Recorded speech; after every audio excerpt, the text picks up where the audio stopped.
Well, Nevada Governor Brian Sandoval's term is almost up after 8 years as the state's chief executive. And the governor took some time today to reflect on his tenure in an exclusive interview with Politics Now co-host Steve Sebelius. You'll only see it right here on 8 News Now. Hey, Steve. Well, Brian and Christiane, after 8 years, Governor Sandoval definitely has a lot to look back on.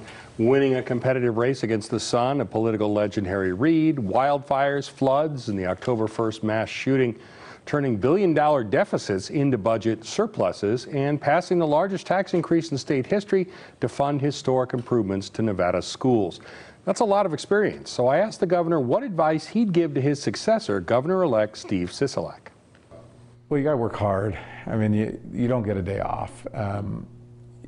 Care deeply about the people of this state, make decisions and recognize that this is a very diverse state with, very distinctive populations in rural Nevada, northern Nevada, and in southern Nevada. Meet with people, look them in the eye, listen to them. That's what I've tried to do when you're thinking about education, visit schools. We lost count after visiting 300 schools. I visited over 100 different communities in our state. When you're making decisions, make it, go out there and talk to the people the best you can so that it can really be an informed decision. I mean, I could go on, but at the end of the day, just take care of us. Well, Sandoval's planning to inaugurate a new tradition, inviting all former living governors to Carson City for a dinner, including Sisolak, so it's likely the incoming governor will be able to get advice from a number of his predecessors before he's officially sworn in January 7th.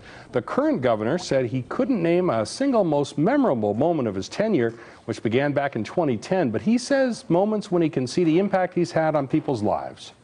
One of the things that's most validating is people that stop you in Costco or Home Depot or the grocery store and they thank you because something you did or a decision you made a difference in their lives or their families' lives. The Medicaid expansion and people getting medical coverage that didn't otherwise have it, K through 12 education, and someone's child getting attention that maybe they weren't getting before, a smaller classroom, or getting resources that they didn't have before. I think those are the things that that I enjoy the most.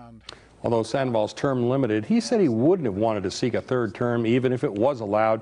He said he'd accomplished the goals he set for his administration when he ran 8 years ago and is ready for the next step. That next step will be right here in Las Vegas, where Sandoval will become a distinguished fellow in law and leadership at the William S. Boyd School of Law at UNLV.